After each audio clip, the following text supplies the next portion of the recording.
જી સાહેબ, સૃષ્ટિ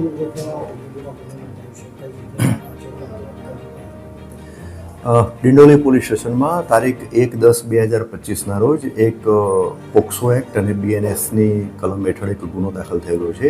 આ ગુનાની વિગત એવી છે કે ફરિયાદીશ્રીએ એમાં ફરિયાદ જાહેર કરેલી છે અને એમનો એક પુત્ર આશરે 10 વર્ષની એની ઉંમર હતી.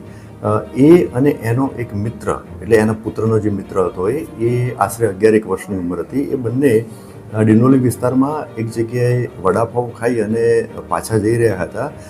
એ દરમિયાન એમને એક અજાણ્યો વિષમ મળેલો હતો અને એને આ બે બાળકોને એવું કહેલું હતું કે તમે મારી જોડે આવો, તમને હું ચોકલેટ આપીશ, ચોકલેટ ખવડાવીશ, એમ કરી અને એને લાલચ આપી અને બંને બાળકોને લઈ ગયેલો હતો અને આ બંને બાળકો ઉપર સેક્સ્યુઅલ એસોલ્ટ કરેલો હતો, જે અનુસંધાને આ ગુનો દાખલ થયેલો હતો.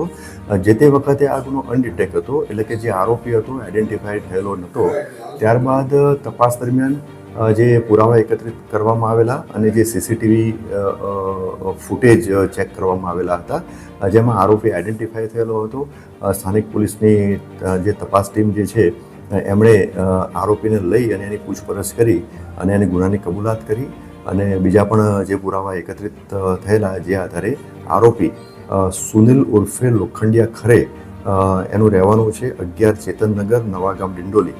એની ઉંમર 22 છે. એમની ધરપકડ કરી અને કાયદેસર કાર્યવાહી હાથ ધરેલ છે. તપાસ દરમિયાન આ આરોપીનો ગુનાહિત ઇતિહાસ પણ જણાઈ આવેલ છે, જેમાં એક 2019માં એક ખૂનનો ગુનો દાખલ થયેલ છે.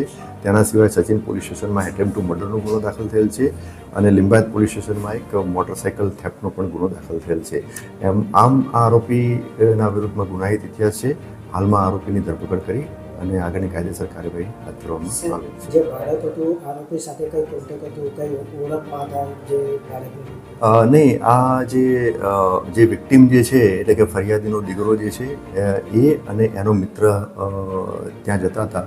તો આ જે આરોપી હતો એમાં કોઈ જ એમની ઓળખાણ કોઈ પણ પ્રકારની હતી નહીં, પણ બાળકો નાના હતા, એટલે કે 10 અને 11 વર્ષની ઉંમરના હતા અને એમને ચોકલેટની લાલચ આપી અને આમનો જે લાભ લઈ અને એની ઉપર સેક્સ્યુઅલ એસોલ્ટ કરેલો છે. એટલે અગાઉ કોઈ પરિચિતમાં હતા નથી.